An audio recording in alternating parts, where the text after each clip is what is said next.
আসসালামু আলাইকুম গাইস, শশী রান্না করে আপনাদেরকে স্বাগত। আজকে হচ্ছে আমার ভাইয়ের বউ হচ্ছে ভাইয়ের জন্য গরুর বট রান্না করবে।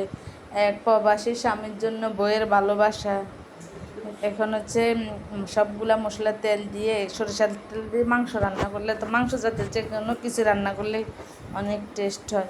পরে হচ্ছে সব পেঁয়াজ কুচি, রসুন, আদা সব কিছু দিয়ে দিচ্ছে, জিরা বাটা, আমরা হচ্ছে জিরা বাটাই খাই। এগুলো মশলাগুলো দিয়ে হচ্ছে কষানো হলে হচ্ছে ওই গরম মশলাগুলো দিয়ে দিবে। গরম মশলা দেওয়ার পরে হচ্ছে হলুদের গুঁড়া, মরিচের গুঁড়া এগুলো দিয়ে দিতেছে। এখন জামাইয়ের জন্য কত কষ্ট করতেছে, যাদের জামাই বিদেশ থাকে তারা এরকম কষ্ট করে। এখন হচ্ছে মশলাগুলো কষানোর জন্য হালকা একটু পানি দিয়ে দিছে।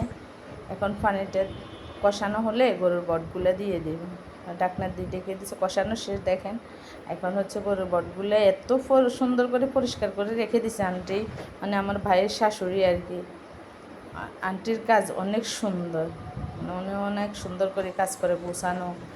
এখন হচ্ছে কষানোর জন্য ঢাকনা দিয়ে ঢেকে দেবে। এটা হচ্ছে পরে হচ্ছে আমরা পানি দিতেছি, ঢাকনা দিতে দেখায় নেয়। পানিটা দিছি যখন ভালো করে রান্না করে, এখন হচ্ছে একটু তেল দিয়ে ভাজা ভাজা করে নিচ্ছি।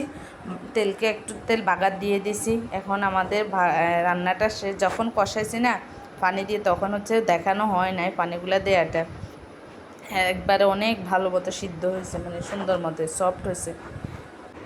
এখন হচ্ছে এগুলো নামাই নিব, অনেক মজা হয়েছে, টেস্ট হয়েছে। এখন হচ্ছে নামাই বাটিতে নিয়ে নিব।